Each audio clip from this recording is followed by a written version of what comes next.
요한계시록 5장 8절의 말씀입니다. 그 두루마리를 취하심에 네 생물과 24장로들이 그 어린 양 앞에 엎드려 각각 금은고와 향이 가득한 금 대접을 가졌으니 이 향은 성도의 기도드리라. 아멘. 자동차를 출발하기 전에 특별히 겨울에는 워밍업이 있으면 차가 데워져서 기계가 잘 구동되고 해서 부드럽게 갈 수가 있습니다. 우리가 삶을 살아가는 데는 어떤 그런 열정이, 뜨거움이 필요하다 하겠습니다.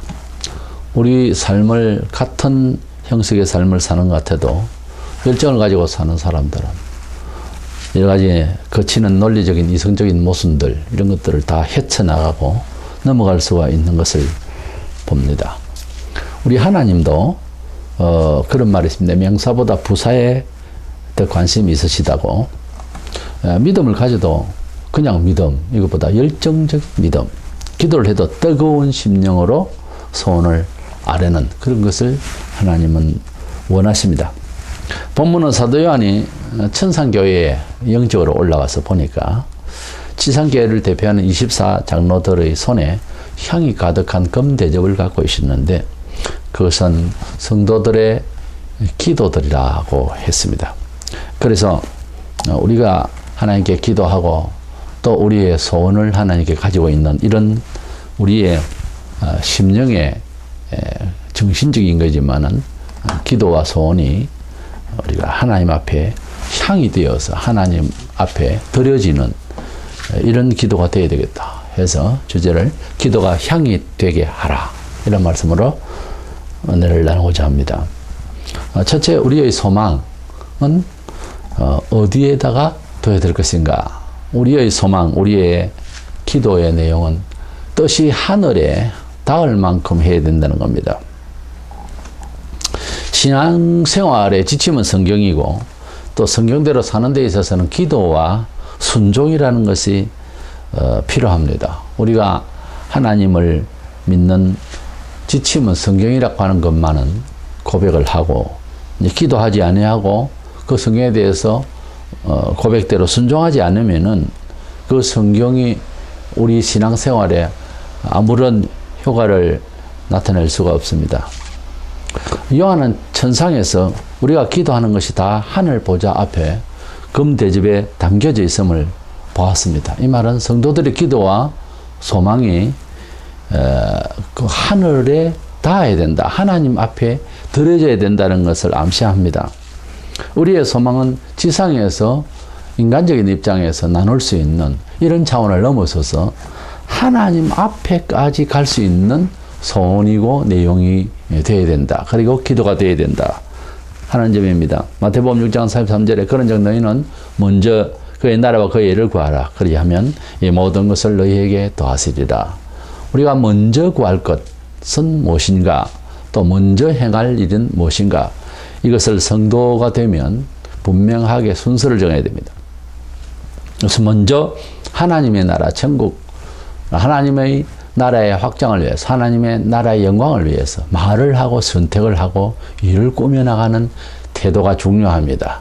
먼저는 하나님을 먼저 생각하는 성도들의 삶을 살아가면서 문화적인 모든 활동에도 무슨 말이든 또는 무슨 선택이든 항상 교회 중심, 하나님 나라 중심으로 먼저 선택하고 말하는 이런 것이 습관이 되어야 되고 그렇게 되어졌을 때 하나님께서 은혜를 주신다고 하는 사실을 또한 믿어야 되는 것입니다. 요한복음 14장 13절에 너희가 내 이름으로 무엇을 구하든지 내가 행하리니 이는 아버지로 하여금 아들로 말미암아 영광을 받으시게 하려 함이라. 우리가 기도를 하고 예수의 이름으로 무엇을 응답을 받도록 예수께서는 허락을 하시고 약속을 하셨습니다. 그래서 우리가 기도의 끝에 예수의 이름으로 기도합니다 하고 예수님의 이름의, 예수님의 공로에 의지해서 우리가 하나님께로 나아가게 되었듯이 기도도 구하는 의지도 예수님의 이름으로, 예수님의 권세로, 그래서 예수님의 이름의 보장으로 하나님 앞에 구할 수가 있습니다. 우리는 본래 하나님께 무엇이든지 구할 수 있는 사람이 아니었습니다. 죄인이라서 가까이 가기에는 너무도 영광스럽기 때문에. 그런데 예수님께서 우리를 대신해서 십자가에서 우리의 모든 그렇게 나아가지 못하는 이 죄를 다 속량을 하셨기 때문에 예수님의 공로죠. 그러니까 예수님의 이름이라고 하는 것은 예수님의 공로에 그 의지해서 하나님께 나아갈 수 있다는 거죠. 기도도 그리고 우리 몸으로 주님을 주 하나님을 뵐 수 있는 그까지 예수님께서 우리를 위해서 다 마련해 주셨기 때문에 중보자로서 역할을 다 하셨기 때문에 하나님께로 나아갈 수가 있는 것입니다. 우리 사람 사이에서도 그렇습니다. 어려운 사람을 만나는 데서 중재 역할을 하는 사람이 반드시 생깁니다. 중재 역할을 한 그 사람의 덕을 입고 나는 직접 만날 수가 없지만 이 중재 역할을 하는 사람의 세력 또는 공로 또는 이 사람의 노력으로 내가 만나야 할 또 화친해야 될 그 높은 사람, 그 어려운 사람을 이제 만날 수 있는 기회를 얻는 거죠. 그래서 우리 예수님의 이름으로 하는 말은 그런 뜻입니다. 그래서 예수님의 공로로 예수님의 이제 우리를 위한 화목 제물이 되신 그 희생의 대가로 하나님께로 무엇이든지 구할 수가 있는데 근거가 예수님의 이름으로 구할 수 있었으니 결국은 우리가 예수님의 이름으로 하나님 아버지의 기쁘심을 드릴 수 있는 단계까지 가야 되는 것입니다. 예수님의 이름으로 구한다고 하는 것은 우상심리적으로 이름을 주문 외우듯이 그렇게 한다는 뜻이 아니에요. 예수님의 이름으로 기도합니다. 아멘. 그러면은 무엇이든 다 될 것이라고 하는 이런 생각은 기도의 내용과 관계없이 그렇게만 생각한다는 것은 그것은 주문 외우는 것하고 다를 바가 없어요. 기도를 그렇게 하는 것이 아니고 비록 예수님의 이름으로 기도합니다. 말을 안 붙여도 예수님을 그렇게 감사함으로 기도하는 그 기도는 들어주시지만은 기도 앞에 한 내용은 전부 자기 욕심을 채우기 위한 내용을 이야기하고 예수님의 이름으로 기도합니다. 그 말만 하면 무조건 된다고 하는 이 생각 자체는 성경이 말하고자 하는 뜻이 아닙니다. 예수님께서 우리에게 내 이름으로 무엇이든지 구하라 했을 때는 반드시 왜 당신의 이름으로 기도하면은 하나님 아버지가 응답하실까, 약속하실까, 또 허락하실까 하는 것에 대해서는 알고 있어야 되잖아요. 그래서 예수님의 이름으로 하는 것은 예수님이 우리를 위하여서 우리가 스스로 하나님께 나아갈 수가 없고 뭘 청할 수가 없는데 청할 수 있도록 중보 역할을 다 하셨기 때문에 그 공로, 그 은혜를 생각하면서 하나님께 나아갈 수 있는 믿음이 있어야 되는 거예요. 뭐든지 구하라고 마태 7장 7절 8절에 그렇게 말씀을 하셨습니다. 그러니까 대부분의 기도하는 것은 자세히 살펴보면 자기 자신을 위한 문화생활 또는 자기 자신을 위한 그런 욕심의 이제 생각 발상에서 그렇게 구하는 경우가 훨씬 많죠, 사실. 처음 신자 또는 오래된 신자라도 심령이 깨어지고 하나님을 만나는 마음에 그런 시점이 없었던 사람은 대부분 그렇습니다. 그러나 하나님을 진정으로 만나고 우리 인생의 근본을 깨달은 사람은 무엇이든지 기도하거나 요구하는 이 삶의 문화적인 것에 대한 이 개념이 이것은 하나님 것이다. 또 이것을 받아서 하나님께 영광이 되어지는 아름다운 모습으로 사회에 비춰져야 된다. 이런 거룩한 부담감, 이런 거룩한 생각, 이런 하나님 이름의 성호를 흠내지 아니하는 오히려 영광 돌릴 수 있는 기회로 삼는 그 무엇이든지 간에 그 소재가 무엇이든지 간에 이것은 하나님의 뜻을 향하여서 아름답게 쓰여질 부분이다라고 하는 비록 그것을 내가 관리하는 내가 취하는 것들이라도 이것을 하나님이 보실 때 나로 통하여 또 이 일을 통하여 영광을 받으실 선하고 아름다운 세상이 공유해야 될 그런 내용이다. 이것은 복음 전파의 한 소재이다. 이런 사고를 가지고서 물질을 구하든지 명예를 구하든지 무엇을 그렇게 구하는 그런 소망이 우리 속에 있어야 한다는 거죠. 그것이 정상적인 기도의 중심입니다. 실제 그러냐고 우리가 묻는다면 애매할 거예요. 대부분 부모가 자식을 위하여 또 자식이 부모를 위하여 자기 가족들을 위하여 이런 정도의 자기 자신을 위한 기도를 사실 많이 하는 편이에요. 근데 그것도 하나님께서는 들어주세요. 그렇게 믿고 의지하고 살아라고 하셨으니. 그러나 단계를 조금 올라가면 하나님 아버지께서 우리 연약한 우리지만 때로는 사람마다 다 다른데 매우 이제 건강에 문제가 있다든지 또는 생활에 문제가 있다든지 지역적인 것 여러 가지 경우들이 다 있는데 연약한 부분 중에서도 더 많이 약한 부분을 가진 상대적으로 그런 사람이 이 사회는 얼마든지 살고 있습니다. 근데 우리가 그렇게 비록 연약하고 부족하지만 하나님이 함께 하시면 이 일을 통해서 자기를 자랑하고 나보다 더 상대적으로 좋은 것을 자랑하고 교만하고 한 사람을 오히려 부끄럽게 만드는 그렇게 겸손하게 만들 수 있는 그러한 나의 삶이 될 수 있도록 역사하신다는 거죠. 어떻게 해요? 하나님 중심으로 하나님 영광 중심으로 하나님의 이름을 아름답게 그리고 내가 하는 선택과 나의 소재 모든 것들을 통하여 하나님이 복음적으로 나를 통해서 역사하신다면 더 상대적으로 나보다 나은 사람이 오히려 부끄러움을 당할 정도로 그렇게 만드실 것이다 하는 생각을 가지고 우리 자신을 하나님의 손에 붙들리고 하나님의 영광을 위한 소재로 쓰이려고 해야 되는 것입니다. 이 세상에 돌멩이 하나라도 마른 막대기도 하나님의 손에 붙잡히면은 놀라운 역사를 하십니다. 성경적으로 볼 때 놀라운 역사를 하셨어요. 모세의 지팡이가 있었고요. 그래서 우리가 하나님 앞에서 아무것도 아닌 것 같은데 그것을 통하여서 하나님의 이름으로 하나님의 뜻대로 사상대로 역사하고 우리가 구하고 애쓰면 그것을 통해서 놀랍게도 하나님은 역사하셔서 하나님 당신께서 기쁘심을 받으시고 우리에게도 놀라운 은혜를 베풀어 주시는 이런 역사가 일어난다는 거지요.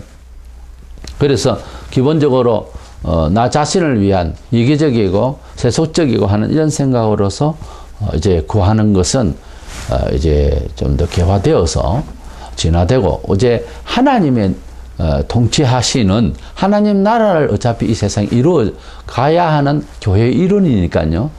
누가 보든 안 보든 우리의 삶의 모든 선택이나 취급이 우리의 또 노력들이 또 방법까지 하나님의 아름다운 공의로운 뜻대로 하려고 할 때 좀 느린 것 같고 세상 모두 다 그렇지 않으니까 좀 더 힘들어도 그대로 살아가면은 하나님께서 때가 되면은 세상적인 그런 간사한 꾀를 충분히 이기고 남는 은총을 주신다는 거죠. 하나님의 뜻대로 구하지 않고 자기 자신을 위한 간구는 응답은 받을지 몰라도 상급은 없습니다. 우리 성경에서 상급이라고 하는 것은 아주 중요한 내용인데 신앙의 궁극적 목표를 말합니다. 우리 예수 믿는 궁극적인 목표가 뭐냐면 요한복음 6장 40절에 영생 부활인데 우리가 부활해서 어디서 살죠? 지상에서 내가 구하고 준비했던 이 세상과 사는 것이 아니고 천국에서 살게 됩니다. 천국은 미리 마련되어진 곳입니다. 우리가 거기에서 무엇을 구하고 또 거기에서 개보수를 하는 이런 상황이 아니에요. 그래서 그 나라에서 우리가 누릴 것은 지상에 죽기 전에 우리가 그리스도의 뜻대로 살아온 만큼 밖으로 보이는 현상이 아닙니다. 밖으로 보기에는 대단한 것 같아도 솔로몬은 다 이것이 허무하다 그랬어요. 우리 눈으로 바라보는 예루살렘 성전은 대단했지만 예수님께서는 무너질 것을 바라보시면서 슬퍼하셨습니다. 우리가 세상에서 바라보는 가치, 세상에서 바라보는 굉장한 그런 명예를 가진 것조차도 하늘에서 볼 때, 하나님이 보실 때에는 이거 참 잘못되었다. 이것은 거꾸로 가고 있다. 이것은 밑빠진 독이다. 이것은 실패의 근원이다. 이것은 허무한 것이다. 이렇게 보실 수가 있는 것.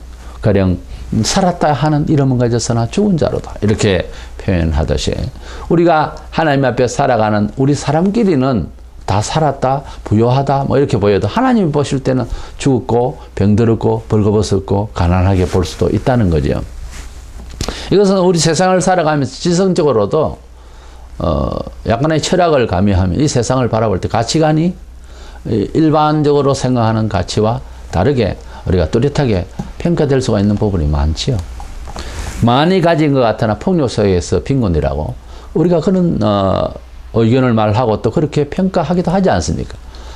크게 다르지 않습니다. 하나님의 나라에 가서 우리가 받을 상을 생각하면 지상에서 아무리 영화를 누리고 교인의 이름으로 무슨 행세를 하더라도 그 나라에 가서는 상이 없어요.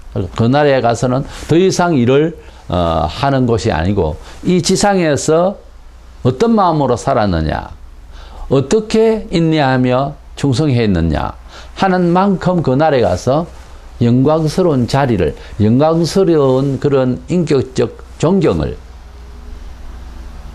성도들로부터, 천사들로부터, 주님으로부터 무엇보다 그렇게 축복을 받습니다.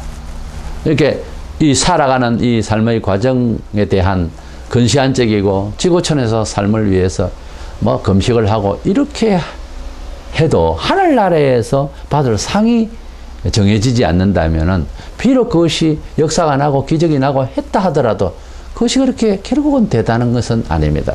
세상에서 일어난 일은 한 1, 2세대만 지나고 나면 잊어버립니다. 그 사람이 누군지도 몰라요. 이렇게 우리는 지상에서의 그런 비전을 가지고 살아가는 사람은 먼 미래를 바라볼 때는 그의 역사는 아주 희미하게 될 것입니다. 그러나 뜻을 하늘에 둔 사람은 100년이 가고 500년이 가고 1000년이 지나가도 그 사람 이름을 되뇌입니다. 회자되고 그가 한 그 삶의 중심을 아주 후대가 닮으려고 해요. 그것이 바로 그 사람은 살아있다라고 말할 수 있는 거죠. 짐승은 쭉 가죽 남기고 사람은 이름 남긴다는 이 세상의 말도 있는데 우리는 하나님께서는 아브라함과 이삭과 야곱의 하나님이라고 살아있는 하나님이시고 11절 27절에 살아있는 하나님이시고 우리는 살아계신 하나님을 믿는 영이 살아있는 사람들이고 그래서 영원에 달하는 생각을 가지고 계획을 하고 그래야 되는 거예요. 근데 하나님의 살아계신 하나님을 믿는 자로서 영원히 살았다 하는 이 존재로서 죽어 있는 사람들이 바라고 있는 것, 또 이 세상에서 어차피 죽을 수밖에 없고 부패할 수밖에 없고 한 이것들만 위하여서 목숨을 걸고 주일날 예배도 안 나오고 돈 벌으러 가고 이래 해버리면은 안 믿는 사람이지만 이 구도를 설명을 할 때는 앞뒤가 말이 안 맞는 행동을 하는 거거든요. 우선 교회 교인으로 잘하고 못하고 간에 가치가 원리적으로 성경적으로 볼 때 가치가 없는 삶을 살게 되는 거예요. 그래서 비전이 낮을수록 이 세속적인 것만 구하고 할수록 사실은 그리스도인으로서의 삶의 가치가 없는 거죠. 무슨 큰 역사를 하더라도 마찬가지입니다. 어떠한 일이든지 하나님의 나라를 위해서 영광을 위해서 살려고 하는 이것이 우리에게 참 중요합니다. 그래서 천국의 소망에 대해서 영생에 대해서 하늘나라 가서 영원한 기쁨을 위하여 삶을 그렇게 목표하고 그렇기 때문에 그 뜻이 귀하고 존귀해서 방법마저도 아무렇게나 하지 않는 우리가 어떤 전자제품을 고치거나 할 때도요 아주 비싸고 귀한 그런 제품은 거기에 이제 뭘 교체를 하고 하는 것도 거기에 딱 맞는 정품을 이제 갈아서 그래서 메꿔야 잘 기계도 돌아가고 그렇잖아요. 아무렇게나 이렇게 만드는 겁니다. 방법도 하나님 나라를 바라보는 사람은 달라요. 취급하는 소재도 다르게 합니다. 그래서 차원을 달리 하는 거죠. 우리가 가지고 있는 인생의 목표와 또 기도하는 내용 자체를 자세히 우리가 완성을 하면은 하나님의 나라에 상달될 만큼의 가치냐 또 그렇게 여기고 기도하느냐 하는 것을 반성해 볼 필요가 있어요. 뜻이 하늘에 닿는 것이 중요합니다. 뜻이 하늘에서 이룬같이 땅에서 이루어지다 그렇게 기도하잖아요. 천상에 실제 올라가 보니까 성도들의 기도가 하늘에 다 와 있더라. 물론 하나님께서 들으시고 하실 일이지만은 그 소원의 성격이 하늘나라에 보이더라고 하는 것은 향으로 보이더라고 하는 것은 성격이 하늘나라에 맞는 거죠. 그렇지 않으면 세속적인 것은 그 위에 보일 필요가 없는 것 아닙니까? 그러니까 성도의 삶의 소원의 그 비전이랄까요. 그것은 하늘에 닿을 만큼의 성질을 가지고 있어야 된다. 두 번째로 우리가 기도는 향이 되라고 했는데 우리의 소원, 우리의 기도, 인생의 목표에 대해서 삶을 살아가는 그런 정신세계가 불타는 소망이 있어야 됩니다. 구약시대에는 하나님께 제사를 드릴 때 제물을 태우고 분향을 해서 우리 죄를 태우고 주께 온전히 태워진 그 마음을 함께 올려드리도록 했습니다. 신명기 33장 10절에 주의 법들을 야곱에게 주의 율법을 이스라엘에게 가르치며 주의 앞에 분향하고 온전한 번제를 주의 제단 위에 드리리로다 그랬습니다. 그래서 하나님 앞에 분향하고 향을 이렇게 드렸습니다. 이것은 향 자체가 아주 냄새가 좋아서 이런 것보다 하나님께서 우리 마음을 그렇게 받으시는 상징적인 일로서 경건하게 이렇게 태워서 드렸습니다. 그래서 구약에도 기도를 할 때에 그런 근거에서 시편 141편 2절에 나의 기도가 주의 앞에 분향함과 같이 되며 나의 손드는 것이 저녁 제사같이 되게 하소서. 기도를 할 때에도 분향함같이 그렇게 할 것을 말했습니다. 본문에 향이 가득한 금대접을 받은 그것은 성도들의 기도들이더라. 신약에 계시지만은 우리의 기도와 구약에 분향했던 그 제사를 드리던 또 분향하던 그 내용하고 이제 영적으로는 뜻으로는 일치를 보여주는 거죠. 이제 향을 피운다 할 때 향이 되려면은 우선 불을 지펴서 불이 타야 되겠죠. 그래야 이 향이 나겠죠. 제사에 중요한 것은 물질 이전에 사실은 영적으로 기도로 이제 뜻을 바꾸어 보자면은 구약에도 제사를 드릴 때도 그렇지만 그 제주의 마음이 우선적입니다. 같이 하나님 앞에 제사를 드리는데 가인과 아벨을 이야기해서 우리가 사실적으로 보게 된 것은 가인은 하나님 앞에서 공물을 드리고 아벨은 피의 제사를 짐승을 바쳐 드렸는데 그 제물에 문제가 있다라고 하는 말씀은 없어요, 성경에. 근데 마음을, 제주의 마음이 하나님 앞에 상달이 되지 않았습니다. 가인의 마음은. 그래서 무엇을 드리는 것이 중요한 것이 아니라 무엇을 드리는 마음이 중요했습니다. 우리가 신약에는 영적인 중생을 말하게 되는데요. 구약에는 하나님 백성이 되는 필수적인 것이 이제 할례였습니다.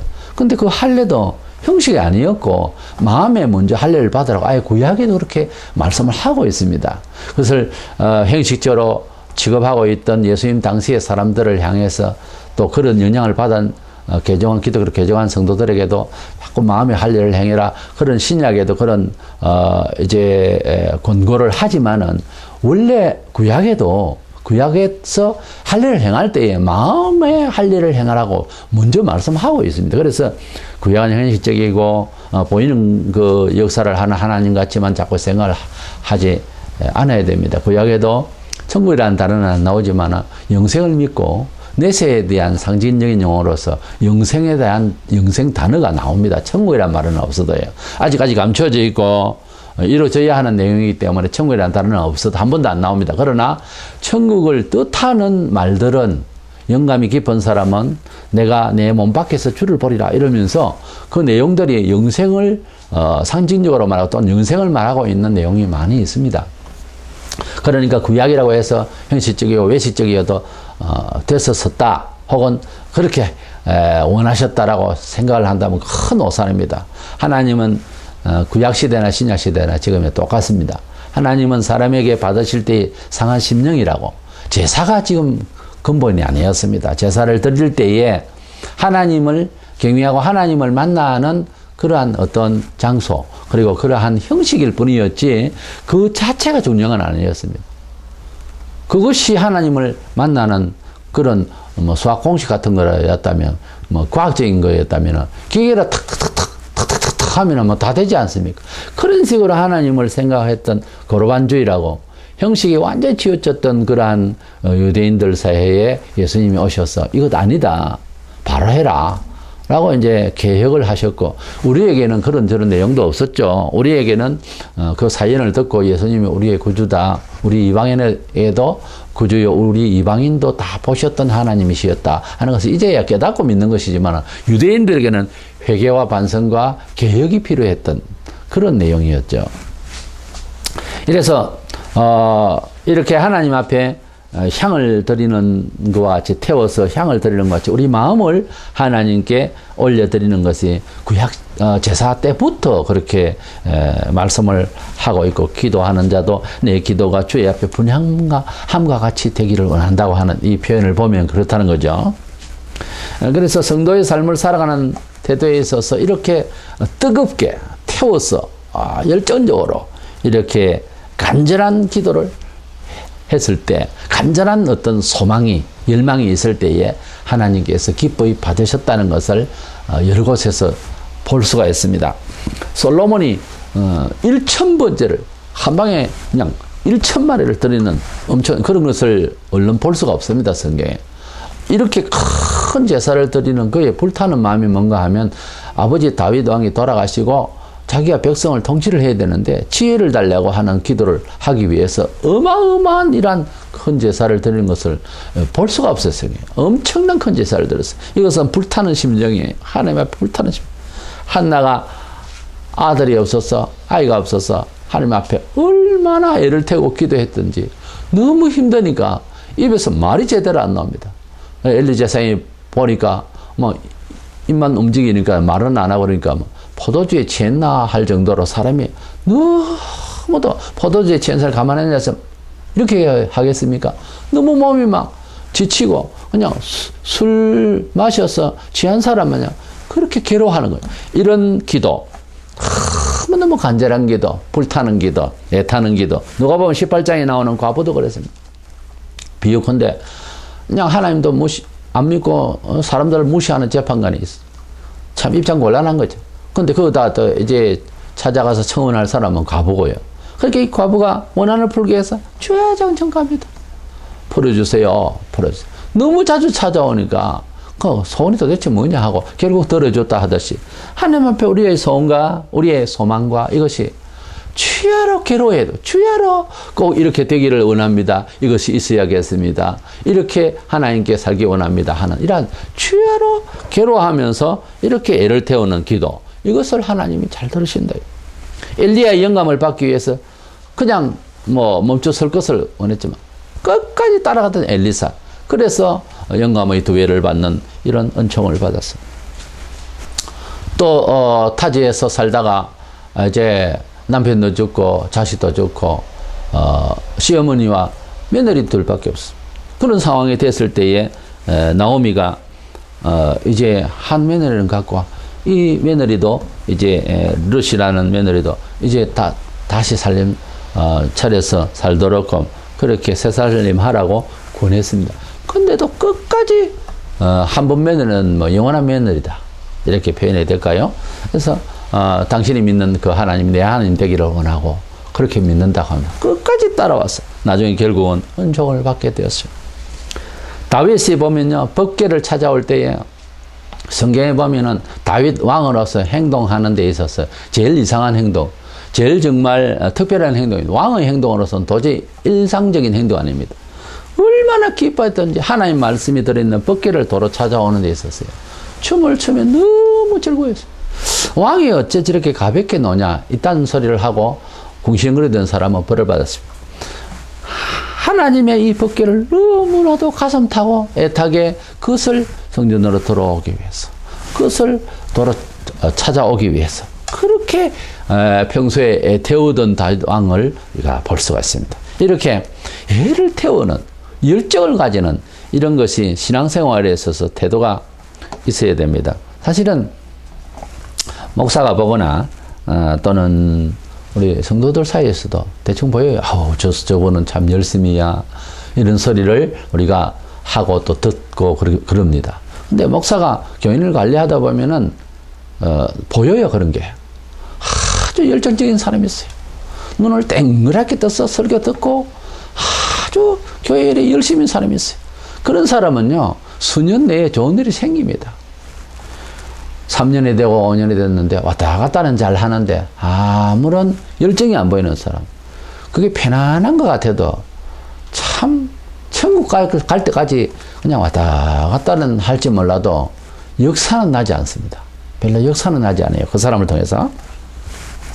성전에서 장사하는 사람들을 쫓아냈으며 예수님은 분노하셨습니다. 그 많은 제사장이 있고 가르치는 자가 있고 성경을 안 해 어쩌네 하는 사람들도 있었지만 성전의 부르기는 완전히 강도의 굴렬이라고 할 만큼 이거는 성전이 아닌 장사치로서 충만해가지고 이건 말이 아니었습니다. 이 제사들이 오는 사람들 전부 형식이고 그런 상황에서 예수님은 막 분노를 내셨습니다. 요한복음 2장 17절에 제자들이 성경 말씀에 주의 전을 사모하는 열심히 나를 삼키리라 한 것을 기억하더라. 기억한다는 말은 시편 69편 9절에 있는 말. 주의 집을 위하는 열성이 나를 삼키고 주를 비방하는 비방이 내게 미쳤나이다. 예수님께서 주님의 전을 사모하고 아버지의 전을 사모하고 내 집이라 그러고 아버지 집이라 그러고 이렇게 아버지의 거룩한 이름을 발휘해야 될 이 성소, 이 성전의 일들이 이렇게 해괴망측하고 이렇게 인본적이고 이렇게 사사롭고 이렇게 인간적이고 강도의 굴레라고 표현을 하실 만큼 이렇게 엉망이 되어 있는 것에 대해서 내 아버지 집에 대한 열정이 그 불타는 소원이 지금 우리에게는 어떤 겁니까? 예배 처소를 사모하는 겁니다. 교회 공동체를 사랑하는 겁니다. 하나님의 집들을 사랑하는 겁니다. 그렇게 간절한 사람이 있는가 하면 예배당에 금이 갈라지고 부서져도 그만이요. 관심이 없는 사람이 있어요. 그러나 주님의 나라를 사모하는 사람은 주님의 이름으로 지어진, 주님의 이름으로 만들어진 단체, 주님의 이름을 어차피 걸고 있는 일들에 대해서는 굉장히 초조합니다. 말 함부로 안 해요. 어떻게 하면 이것을 보수하고 이걸 어떻게 하면 잘 보존해야 돼? 이런 마음이 간절합니다. 그래서 하나님을 사랑하고 정말 하나님을 열심히 사모하는 끝에요. 세상에 모든 대학이 많지만 신학대학이 제일 귀한 걸 알고 있어요. 그렇게 됩니다, 사람이. 세상에 많은 집들이 있지만 교회당만큼 아름답고 귀한 것이 없다라고 생각하면 어떻게 생겼든지 그렇게 생각하게 되어 있어요. 하나님의 집, 하나님의 교회 단체, 세상에 많은 단체가 있고 대단한 그런 게 있어도 교인의 모임의 단체를 그렇게 귀하게 여깁니다. 너무 아름다운 단체로 봅니다. 너무 존귀한 단체로 여겨요. 교인 몇이 아니고 몇 사람 사람도 세상에 별 힘도 없는 사람들이 모여서 노래하고 하나님이 그래 말 안 합니다. 그런 식으로 바라보지를 않아요. 너무도 존귀한 사람들이 모인 단체다. 이곳에서는 거룩하신 성자 예수님 그리고 천지를 지은 하나님이 보신다 이렇게 생각하기 때문에 아주 귀하게 생각을 하는 거죠. 근데 유대인들은 그러면 예사로 생각한 성전을 그래가지고 예수님의 꾸지람을 받고 예수님은 분노하셨죠. 마음에 탔습니다. 주의 전을 사모하는 열심히 나를 삼키리라. 주님은 너무 아버지 집을 사모하니까 거룩한 형식이 돼야 되는데 그게 안 되니까 막 애가 타는 거예요. 그렇지 못한 사람들은 뭡니까? 예사롭고 내 배만 채우는 그런 스타일로 살기 때문에 성전이야 보이는 건물이네. 마음대로 하세. 이런 식. 겟세마네 동산에서 피땀을 흘리시며 기도하시던 예수님. 땀방울이 핏방울이 됐다. 누가복음 22장 44절에. 우리가 기도를 할 때에도 그렇게 그 소원이 불타고 애가 타고 그냥 속에 불이 타야 되는 것입니다. 그렇게 애가 타는 것이 불타는 심령이 있어야 하나님이 보십니다. 잠언서 8장 17절에 나를 사랑하는 자들이 나의 사랑을 입으면 나를 간절히 찾는 자가 나를 만날 것이니라 그랬어요. 우리가 하나님을 만난다고 하는 것은 유독 특별하게 그렇게 간절해야 되느냐? 간절해야 됩니다. 우리가 하나님을 만난다는 것은 이 세상에 그 어떤 사람, 높은 사람도 그렇게 한번 만나기 힘들잖아요. 근데 시간 납니까? 요즘 인사가 시간이 좀 있습니까? 좀 뵈러 가도 되겠습니까? 보통 그래 합니다. 근데 그 시대는 70년대 이야기하는 인사고요. 지금은 시간 납니다. 이렇게 인사하면 안 됩니다. 시간이 누가 있습니까? 요즘 바쁜데. 시간 좀 내주실 수 있습니까? 이게 정상적인 주문이에요. 지금 세상이 그렇습니다. 너무 바쁘게 사니까. 시간 있습니까? 이러면 놀고 자빠진 사는 것이 취급하는 기분 나쁩니다. 시간 있습니까? 내가 당신 만날 시간은 없다. 이렇게 말하고 싶을 정도로 기분이 불쾌하게 됐어요. 시간 있으십니까? 그냥 공손하게 했는데도 안 맞습니다, 이제는. 시간 좀 내주실 수 있습니까? 바쁘실 텐데. 이렇게 말해야 됩니다. 전화를 하든지 직접 말을 하든지. 그렇게 이 세상의 사람들도 높은 자리 하나 있으면 더 만나기 힘들다고 보겠죠. 근데 하나님을 만난다. 이게 그냥 될 일입니까? 하나님을 접견했다. 이게 그냥 될 일이냐고요. 이론상 그렇지 않습니까? 하나님을 만나는 것은 온 집안의 모든 사정을 전부 다 묶어서 꼼짝 못하게 하고 만나러 가도 들뚱말뚱인데 내 할 일 다 하고 내 생활 내 취미 다 찾고 하나님 만나러 간다고 주일날 온다. 만나겠어요? 만나겠냐고. 나는 그거 안 믿습니다. 못 만난다고 생각해요. 목사는 열심히 설교를 하고 해도 그런 마음으로 앉아가지고는 못 만납니다. 혹시 만나지면 진짜 복 받은 겁니다. 근데 평균적으로 그런 식으로 해가지고서는 만나지 못한다는 것이 정답이죠. 로마서 12장 11절에 부지런하여 게으르지 말고 열심을 품고 주를 섬기라. 부지런히 열심을 품고 주를 섬기라 그랬어요. 열심이란 제오라고 하는 아주 간절한 열망을 말하는데, 열심이라고 하는 그 영어 번역에는 엔두지즘이라고 되어 있는데, 이 엔두지즘은 엔데오스라는 헬라의 복합으로서 번역한 건데, 엔 안에만, 데오스는 하나님, 하나님 안에가 하나님 안에 들어 있다는 증명이요, 열심입니다. 그럼 열심이 없다, 하나님 안에 없다는 말이죠. 주 안에 있다는 말은 열심이 있다는 말이에요. 유리가 있다는 말이에요. 범사에 꼭 교회의 어떤 행실지 일 말고도 범사에 열심히 있는 사람, 하나님 안에 있는 사람, 성령 안에 있는 사람, 성령 충만하면 열심히 있습니다. 주 예수 안에 있다는 말은 다른 거 필요 없고 열심을 보면 저 사람 하나님과 함께 한다, 하나님 안에 있다, 엔데오스, 열정이 있다. 단어가, 열정 단어가 엔데오스예요. 하나님 안에. 그렇게 되어 있습니다. 우리가 하나님의 나라를 위해서 간절히 싸우고 간절히 불태우고, 시편 130편 6절에 보면 파수꾼이 아침을 기다림보다 내 영혼이 주를 더 기다리나니 참으로 파수꾼이 아침을 기다림보다 더하도다. 파수꾼이 아침을 기다림보다, 밤을 지키는 파수꾼이 태양이 떠올라야 이제 자기 임무가 끝나고 편하지 않습니까? 아침이 돌아오기를 기다립니다. 초저녁부터 기다리는 건 아니겠지만 이제 자정이 지나고 새벽이 오면 이제 아침이 오기를 막 더 기다리는 거죠. 예. 그래서 아침을 기다림보다 더 주를 기다린다는 거예요. 주님을 간절히 부지런히 그렇게 열정을 가지고 그렇게 하나님을 찾으려고 하는 불타는 소망이 있어요. 우리가 어떤 단체에서 어떤 일을 할 때도 그런 회사에 보면 교훈들이 있어요. 내가 불타야, 내가 먼저 불타야 남도 불탄다, 이런 말이 있어요.